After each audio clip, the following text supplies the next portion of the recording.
السلام عليكم ورحمة الله وبركاته. إن الحمد لله نحمده ونستعينه ونستغفره ونعوذ بالله من شرور أنفسنا ومن سيئات أعمالنا.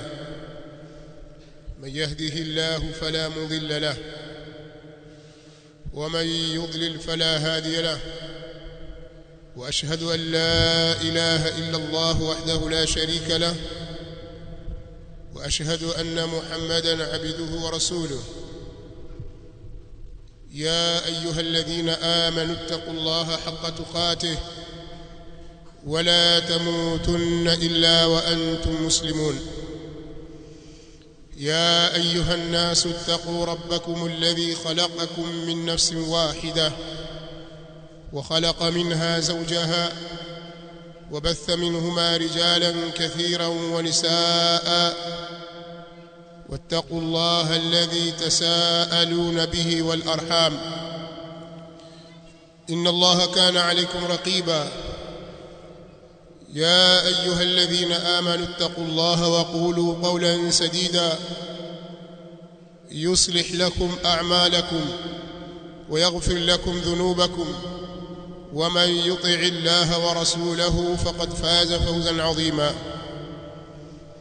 أما بعد، فإن أصدق الحديث كتاب الله، وخير الهدي هدي محمد صلى الله عليه وآله وسلم، وشر الأمور محدثاتها، فإن كل محدثة بدعة، وكل بدعة ضلالة، وكل ضلالة في النار.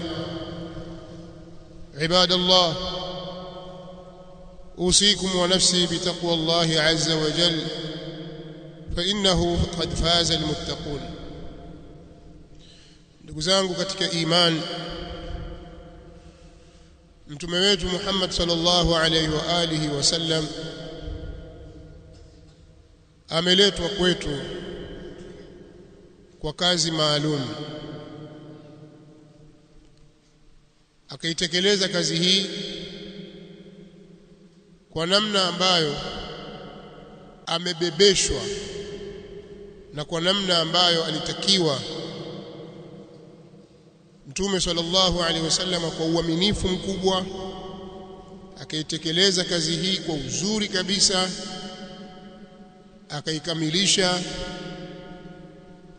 na akaondoka hapa ulimwenguni ikiwa kazi yake imetimia. Balagha ar-risala wa adda al-amana wa nasaha al-umma wa jahada fi Allahi haqqa jihadihi hatta ataahu al-yaqin sallallahu alayhi wa alihi wasallam. Mtume sallallahu alayhi wasallam aliufikisha ujumbe, alifikisha risala na ujumbe aliopewa na Mola wake, na amana akaitekeleza, akaifikisha kwa wenyewe, na akanasihi umma, akazitoa nasaha nzuri kabisa katika umma huu kwenye kila ambalo lina maslahi na wao. Mtume sallallahu alaihi wasallam akaliweka wazi, imma ni maslahi ya kidunia au maslahi ya kiakhira. Akawafundisha wao kila kitu, watu wa umma huu, kila kitu, kuanzia mambo ya ibada, miamala na mafungamano mbalimbali, bali mpaka akhlaq na tabia njema Mtume sallallahu alaihi wasallam alizifunza, bali hata adabu ya kukidhi haja Mtume sallallahu alaihi wasallam hakuacha jambo hilo, alilifunza. Na mambo yote ambayo yatawatumbukiza watu kwenye matatizo na shari na maangamivu, Mtume wetu sallallahu alaihi wasallam aliunasihi umma huu, akayabainisha mambo haya: msilifanye hili, msilifanye hili, msilifanye hili, hili tatizo lake ni kadha na hili tatizo lake ni kadha.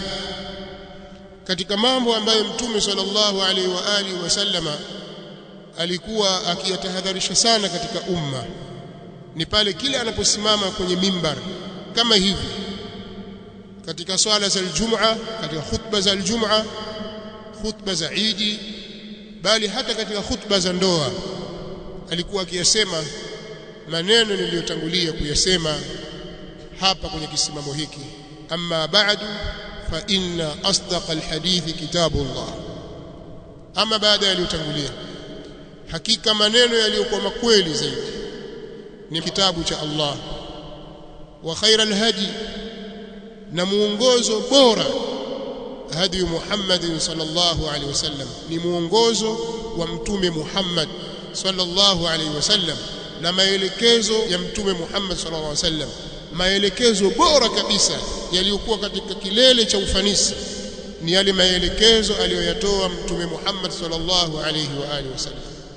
Kisha akasema wa sharral umur, na mambo maovu katika mambo, yani mambo maovu, muhdathatuha, ni yale mazushi yake, yale yaliyozushwa.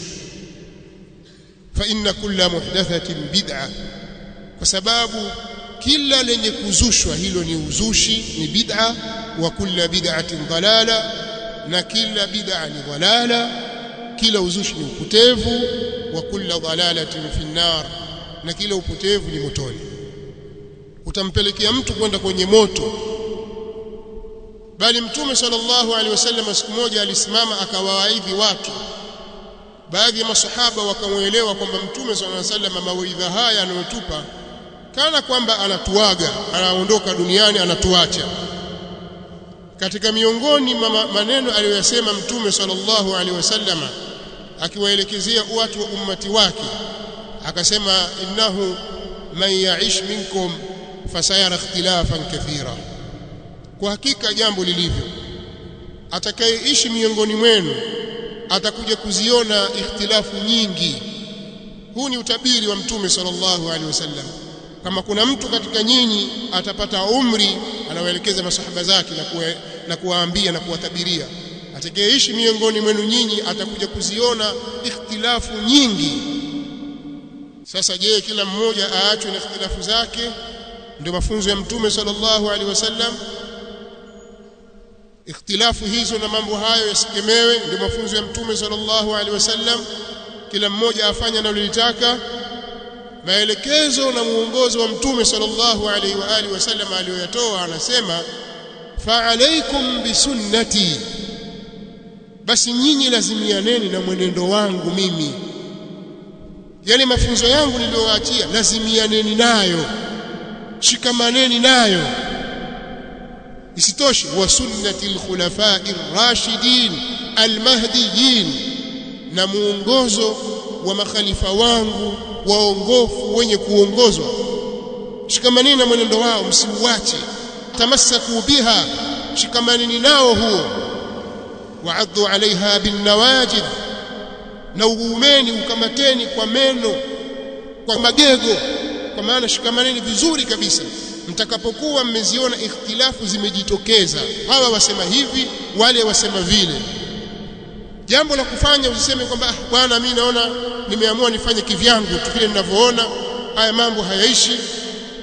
La, shikamana na yale aliyoyafunza mtume sallallahu alaihi wasallam, na hapo ndio amani, na hiyo ndio safinatun naja, ndio jahazi hilo la kukuokoa wewe.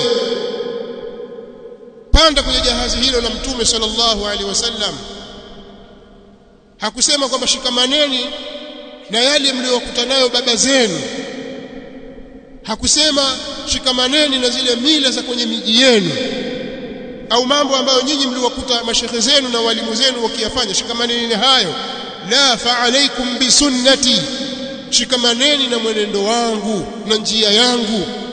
Wa sunnati al-khulafa'ir rashidin, na mwenendo wa makhalifa wangu waongofu, al-mahdiyyin, wenye kuongozwa.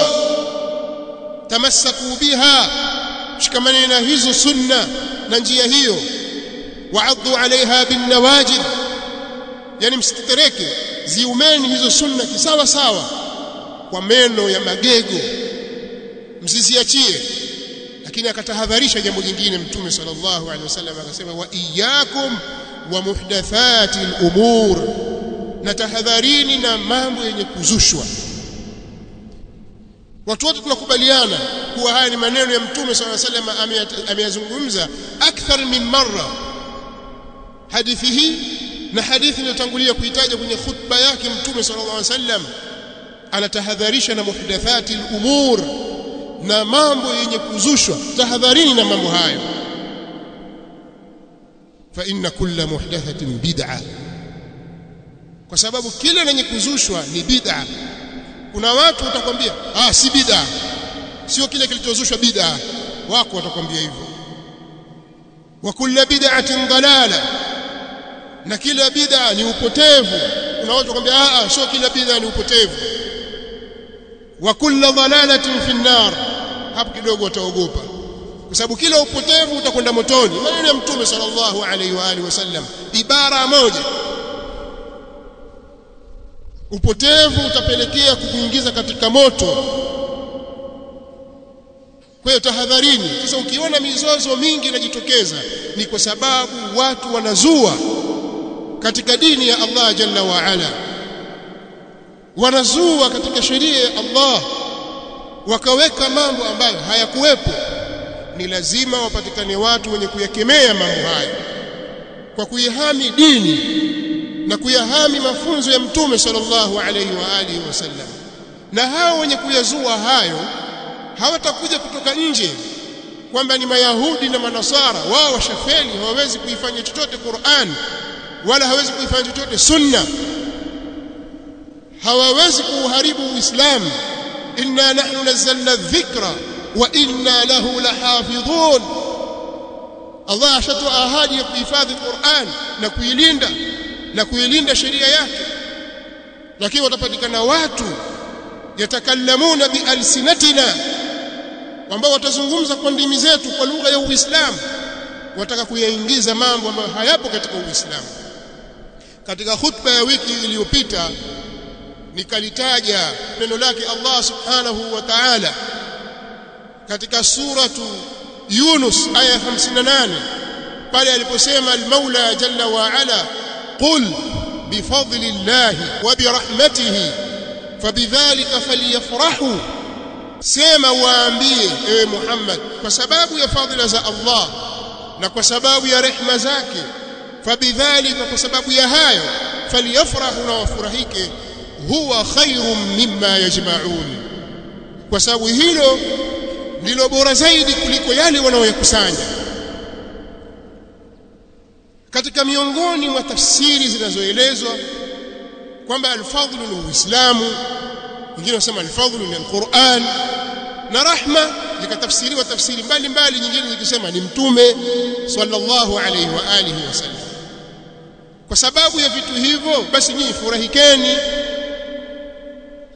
Kwa hiyo ni amri kutoka kwa Allah subhanahu wa ta'ala, tufurahikie Uislamu, tuifurahikie Qur'ani, tumfurahikie Mtume sallallahu alayhi wa alihi wasallam, na kila chenye kufungamana na hayo. Tafsiri hizi zote zinaelekea mahali pamoja, hazipingani. Lakini sasa suali linakuja hapa. Kwa hiyo kufurahika kwa vitu hivi ni dini na ni imani na ni ihsan. Kufurahika kwa kufurahikia vitu hivi ni dini, ndio Uislamu. Lakini suala lililokuja, tufurahika vipi? Hili ndio swali la msingi ambalo mimi niliuliza katika khutba ya wiki iliyopita. Je, imetolewa nafasi kwa kila mtu afurahike anavyotaka? Maana tumeambiwa sisi tumdhukuru Allah, ya ayyuhalladhina amanu dhkurullaha dhikran kathira wasabbihuhu bukratan wa asila. Enyi ambao mmeamini, mdhukuruni Allah, kumdhukuru kwa wingi, na mumsabihi yeye asubuhi na jioni. Je, ndio imetolewa fursa ya mtu atunge maneno au atunge utaratibu wa afanye anavyotaka, au ni jambo tayari Mtume sallallahu alaihi wasallam kalifundisha? Kama kalifundishaje? Au ni watu tumewekewa akili zetu tufanye tunavyotaka wenyewe? Bila shaka kama ingekuwa tumeachiwa akili zetu zifanye zinavyotaka, basi bado ubainifu wa Mtume sallallahu alaihi wasallam haujafika. katika hili hakuna ubainifu wa mtume sallallahu alaihi wasallam. Akili zimewachwa zifanye zinavyotaka, na katika ibada hakuna jambo hilo, kwa sababu al-aslu fil ibadat al-man'u illa bin nas. Asili katika ibada zote ni mtu atazuiliwa na atakatazwa mpaka alete nas, andiko la kisheria, dalili ya kisheria kwamba mimi nafanya hivi kwa sababu ya andiko hili. Sasa tayib, maana yake, maana kumfurahikia mtume sallallahu alaihi wasallam ni nini? Na mtume sallallahu alaihi wasallam alifanyaje? Masahaba walifanyaje? Wanafunzi wa masahaba tabi'in walifanyaje? Wanafunzi wa tabi'in, atba'u tabi'in walifanyaje? Na wanafunzi wao maimamu wakubwa wa dini walifanya nini? Watu walioishi ndani ya zile karne tatu bora walifanya kitu gani katika kuitekeleza aya hii? Je, yafaa sisi kutunga na kufanya lile ambalo silo walilolielewa wale, silo walilofanya wale? Tukaona kwamba sasa hapa maana ya faliyafrahu ikifika tarehe 12 ya mwezi wa mfunguo 6 tutoke na madufu na tari zetu, tutoke na firimbi, tutoke na matarumbeta, tukishika miengo yetu tukishangilia kwamba kazaliwa mtume sallallahu alaihi wa alihi wasallam, twaimba na kucheza na kuruka. Ndiyo maana ya faliyafrahu. Hili ni swali la msingi sana. Kama si hivyo ni vipi? Kwa hiyo hili ni jambo tunatakiwa waislamu tujiulize. Sasa wewe ukija tu ukasema kwamba hawa ni mawahabi bwana, hawampendi mtume sallallahu alaihi wasallam. Kwa nini? Kwa sababu tumeambiwa faliyafrahu, wao hawataki. Sisi hatutaki kucheza ngoma, sisi hatutaki kupiga ngoma na kuimba na kucheza. Hilo jambo halikubaliki, halipo. Kama kuna watu watakuwa wameingia kwenye makosa na wanastahili kuitwa wahabi, wa kwanza ni masahaba, kwa sababu hawakufanya hivyo mnavyofanya nyinyi. Tuambieni ni wapi Abu Bakar na Umar na Uthman na Ali baada ya kushuka aya hii, ilipofika tarehe hiyo ambayo nyinyi mwaisema, walisimama na ngoma zao na madufu yao wakaimba na kucheza kwamba mtume sallallahu alaihi wasallam akazawa? Wapi? Aina dalili? Dalili iko wapi? Sasa kama haipo, nyinyi mmetoa wapi jambo hili? Na hii ndio sunna ya mtume sallallahu alaihi wasallam, na hii ndio sunna ya makhulafa ar-rashidun. Na sisi tushatofautiana. faman ya'ish minkum fasayara ikhtilafan kathira fa'alaykum bi sunnati wa sunnati al-khulafa ar-rashidin al-mahdiyyin. Atakayeishi miongoni mwenu atakuja kuziona tofauti nyingi, tofauti katika tafsiri, tofauti katika kufanyia kazi ayati na ahadith, tofauti mbalimbali atakuja kuziona. Nyinyi shikamaneni na mwenendo wangu na mwenendo wa makhalifa wangu waongofu. Uko wapi mwenendo wa makhalifa waongofu katika hili? Kuna wengine wanasema sasa mtume sallallahu alaihi wasallam ataweza vipi kushika twari aimbe kwamba mimi nimezaliwa Maka tarehe 12, baba yangu ni fulani, mama yangu ni fulani? Itawezekana vipi? Kwa nini isiwezekane? Mbona alipoambiwa aswalie inna Allah wa malaikatahu yusalluna ala an-nabi ya ayyuhalladhina amanu sallu alayhi wa sallimu taslima, alitekeleza amri hii mtume sallallahu alayhi wasallam na ajiswalia mwenyewe. Kwa nini useme itakuwaje? Kwa nini? Kwa sababu yeye ana nafasi ya kuitabiki sheria, angetuonyesha namna ya kuitekeleza ibada hii. Masahaba walikuwa wakimjua vizuri mtu, na ndio wangemsema vizuri zaidi, sasa wakafanya vizuri zaidi ili sisi tukapata mahali pa kuiga. Sasa ndugu yangu Muislamu, tahadhari, usibebwe tu na mkumbo wa watu ukachukuliwa tu kwa sababu kuna watu fulani na watu fulani wamewatazama. Angalia, je, haya ndiyo mafunzo ya mtume sallallahu alaihi wasallam? Wewe uliza tu, hii hadhara kama hii, mwasema hadhara hii na kheri, watu wamekaa wasoma Qur'ani, wanasoma tawassuli na kuomba dua, wanamswalia mtume sallallahu alaihi wasallam, asifiwa mtume sallallahu alaihi wasallam, zaimbwa nyimbo za kumsifu, tufurahika, twala chakula, tupiana waadhi. Uuliza, je, sura hii na mwenendo huu ulikuwepo katika enzi za mtume sallallahu alaihi wasallam? Hivi ndio maana ya faliyafrahu? Ndio hii? Watakutajia mambo mengi, mafeni mbona yakuwepo, mbona hakukuwa na ndege, mbona hakukuwa na YouTube, mbona hakukuwa na TikTok. Ukijana wazimu wa hali ya juu. Sitazungumza jambo la dini, wao wanangangania vitu ambavyo si dini. Mbona msikiti uko na makapeti?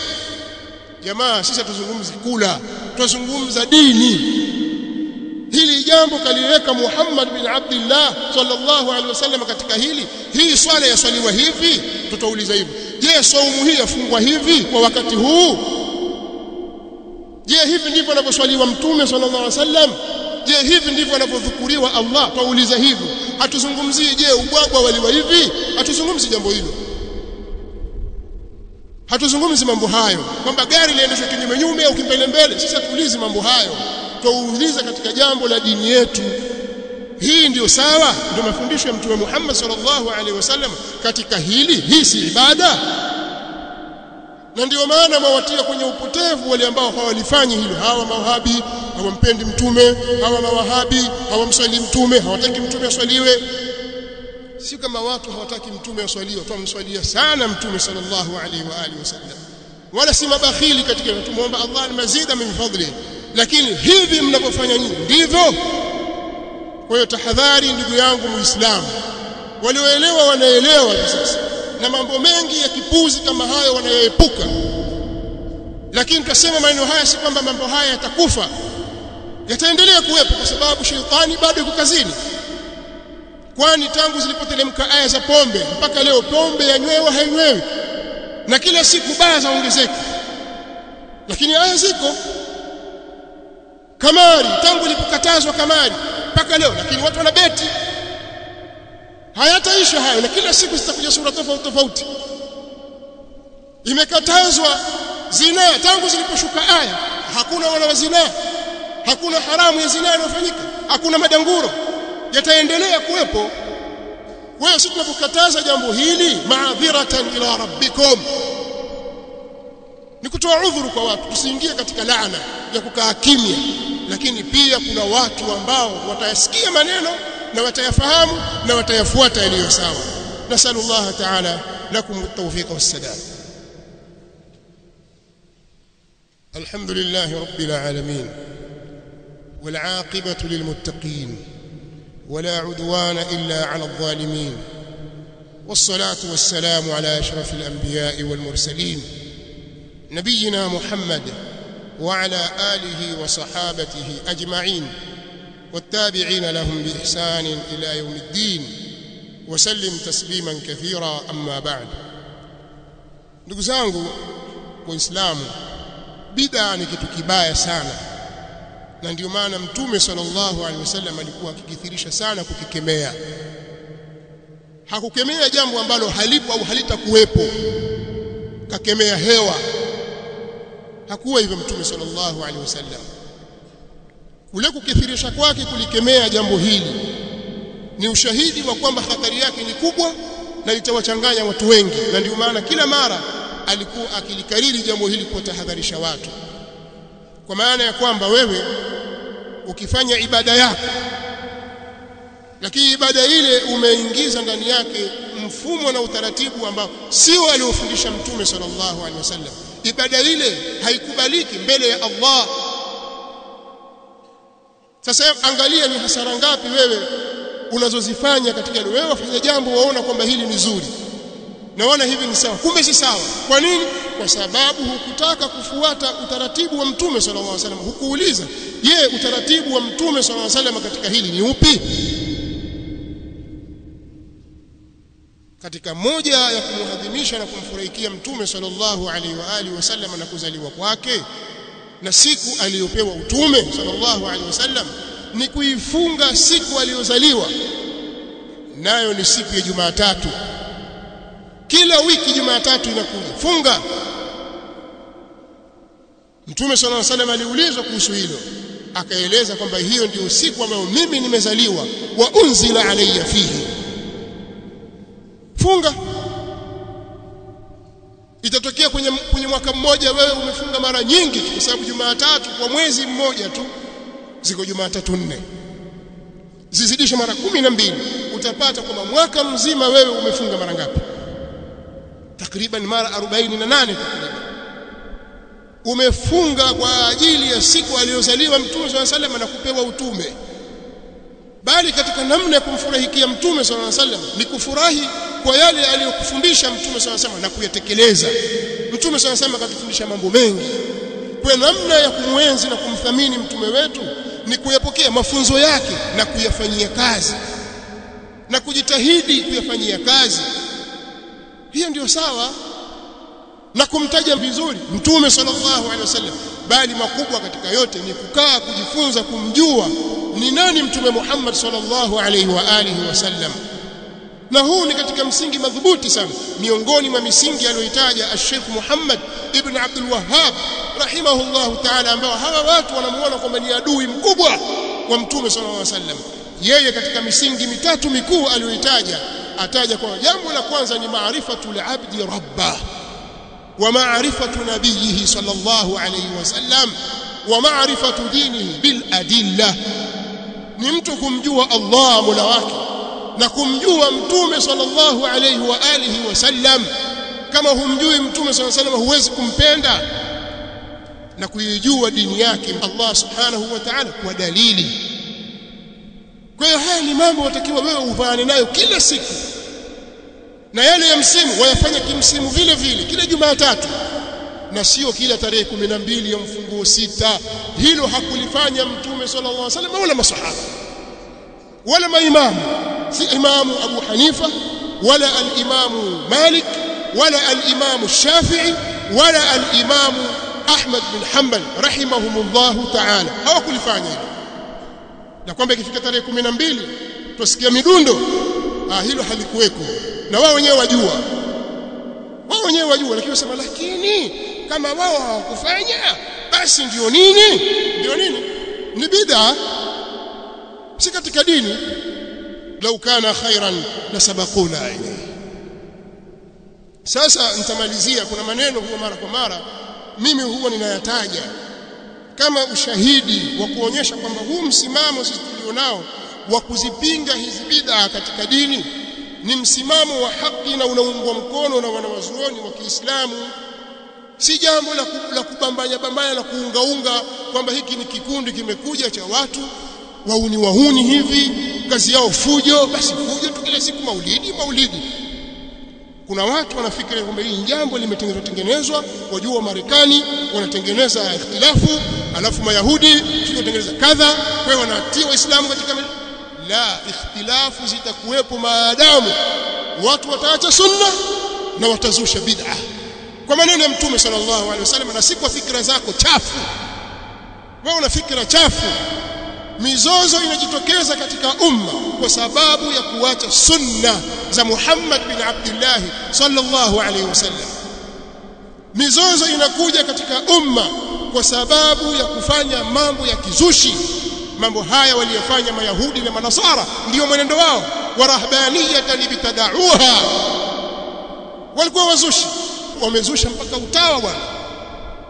Ikawa kuna watu wamewazushia uongo kwamba nyinyi hamtakiwi kuoa. Mpaka leo kuna baadhi ya makanisa mapadri hawaoi. Ule ni uzushi wameuzusha. Hakuna tabattul katika Uislamu. Kwa hiyo hiki si kikundi cha kiuni, ni maneno yamekuja kutoka kwa wanawazuoni, bali kwenye kitabu na as-sunna. Tubaki ndani ya mafunzo ya Mtume Muhammad sallallahu alaihi wasallam, yale ambayo hatukufunzwa katika dini yetu, hata kama tunayapenda na tumeyazoea tangu zamani, tuyaache. Hakuna zamani kuishinda zama ya Mtume sallallahu alaihi wasallam katika huu Uislamu, na hayakuweko. Sasa zamani hiyo ipi?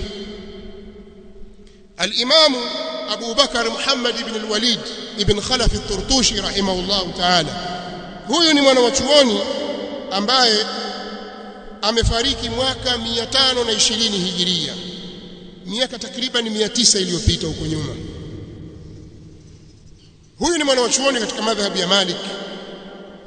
Wanawachuoni wakubwa wamemnukuu huyu, akiwemo al-Imam al-Qurtubi katika tafsiri yake, wakati akitafsiri aya katika suratu Taha. Aliulizwa huyu mwana wa chuoni, je, Imam al-Qadhi, maana alikuwa ni qadhi pia, kama kuna watu wamekusanyika mahali akasoma mwenye kusoma sehemu katika Qur'an na mwimbaji akaimba akatumbuiza pale na kigoma kikapigwa kisha watu wakacheza, watu wamekusanyika wamesoma Qur'an kisha anshada munshidun, kisha mwimbaji akaimba akazileta nyimbo nzuri kwa sauti nzuri kabisa, kigoma kikapigwa pale, ikapigwa alqadhib tahta aladim, kigongo kile cha mwanzi kikapigwa katika ngozi, ngoma ikalia, kisha watu wakaanza kutifuka kucheza. Hali alhudhuru ma'ahum halalun am la? Je, kuhudhuria pamoja na watu hao ni jambo la halali au ni haramu? Al-Imam al-Qurtubi kwenye tafsiri yake Jami'u Ahkam al-Qur'an, kirejea utakuta mambo haya na wengineo wengi katika wanaochuoni. Msikilize anavyojibu. Alijua tu kwamba watu hawa wanaofanya haya ni watu wa aina fulani. Katika huu Uislamu kuna kikundi cha watu ndicho chenye tabia ya kufanya mambo haya. Moja kwa moja imamu akaruka na fatwa akasema madhhabu sufiyati batalatun wa jahalatun wa dhalala. Haya ni madhhabi ya usufi. Madhhabi ya usufi ni jambo la batala, ima batala kwa maana ya uvivu na ubatili na ni ujinga, na madhhabi ya sufia ni upotevu. Wama alislamu illa kitabullahi wa sunnatu rasulih sallallahu alayhi wasallam. Uislamu haukuwa isipokuwa ni kitabu cha Allah na sunna za mtume wake sallallahu alayhi wasallam. Amemaliza mstari wa kwanza. Kipengele cha pili anasema wa amma ar-raqs wat-tawajud fa awwal man ahdathahu ashabu as-Samiri. Ama masala ya kucheza ngoma, sikiliza kwa makini. Kuna watu wapita na mwengo na vitu gani wacheza, na wengine wakapandisha midadi mpaka wakaanguka chini wakazimia au wakajifanya wamezimia. Mtu wa mwanzo aliyelizusha jambo hili ni mtu mmoja katika Mayahudi, alikuwa ni mfuasi wa Kiwasami. Lamma ittakhadha lahum ijlan jasadan lahu khuwar, wakati alipowatengenezea wana wa Israeli ndama mwenye kiwiliwili chenye muungurumu, alia kama ng'ombe, alia kama ndama, aliwatengenezea kupitia mapambo yao kama ilivyoelezwa kwenye Qur'an. Qamu yarkusuna hawalaihi, wakasimama wakawa wanacheza kando kando yake, wayatawajadun, na huku wengine wakianguka wakipandisha midadi. Fahuwa dinul kuffari wa ubadil ijl. Mambo haya kucheza cheza hayo asili yake ni dini ya makafiri na watu wenye kuabudu ndama. Wal-iyadhu billah, ni dini ya makafiri na wenye kuabudu ndama, ndio asili ya jambo hili lilipotoka, halitoki kwenye Uislamu. Wa amma al-qadhib, na ama masala ya kupiga ngoma, mtu akachukua mwanzi, kigongo cha mwanzi akapiga katika ngozi. Fa awwalu man ittakhadhahu zanadiqa, ataja kila kitu na historia yake. Hili swala la kucheza limetoka kwa hawa, na suala kupiga ngoma kwa mtindo huo, watu wa mwanzo aliyelizusha jambo hili ni zanadika, wazandik. Wazandik ni wale watu walioingia kwenye Uislamu ili wauchimbe Uislamu na kuharibu Uislamu kwa ndani. Yani jitu mathalan Yahudi au Jimajusi limejifanya limesilimu, limeingia kwa ndani na uchimba Uislamu. Hawa ndio watu wa mwanzo waliozusha mambo ya ngoma hawa, liyushghilu bihi almuslimina an kitabillahi ta'ala. Wamekuja na jambo hili ili wawashughulishe kwa jambo hilo Waislamu na kitabu cha Allah aliyakuwa ametukuka.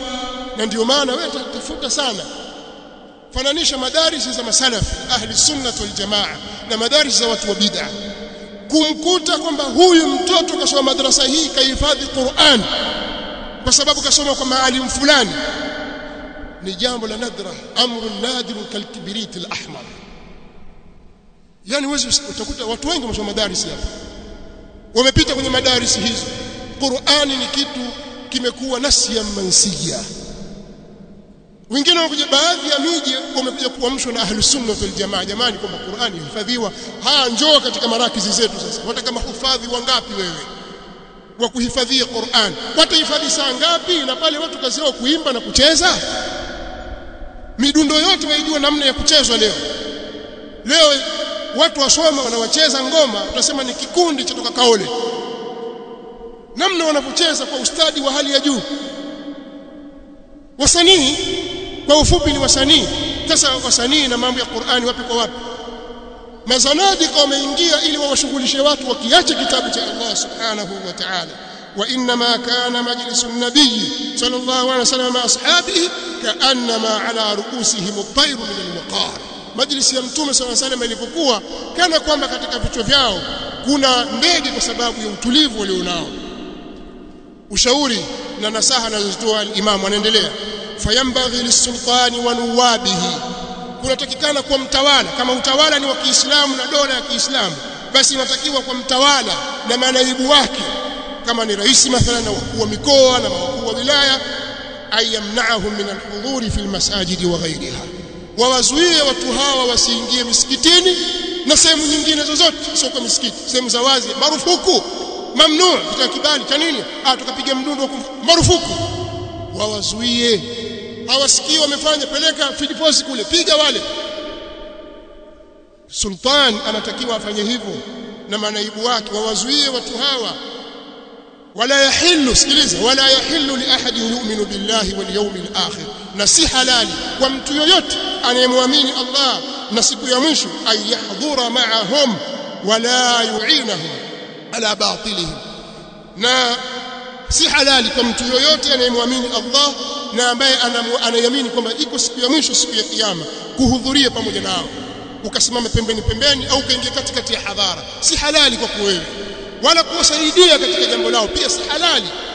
Rejeni kwa tafsiri ya Imam al-Qurtubi, anasema wa hadha madhhab Malik wa Abi Hanifa wa Shafi'i wa Ahmad ibn Hanbal wa ghayrihim, haya ndio madhhabu ya Abu Hanifa, ndio madhhab ya Malik, na ndio madhhab ya Shafi'i, na ndio madhhab ya Ahmad ibn Hanbal na wasiokuwa hao min a'immatil muslimin, miongoni mwa maimamu wa Waislamu. Wabillahi tawfiq, akasema wabillahi tawfiq. Sasa ikiwa haya ndio madhhabu ya Abu Hanifa, wewe wafuata madhhabu gani? Mimi sunni. Madhhabu gani? Abu Hanifa Hanafi, Maliki, Shafi'i, Hanbali. Sasa hawa wote ndio madhehebu yao kwamba haifai.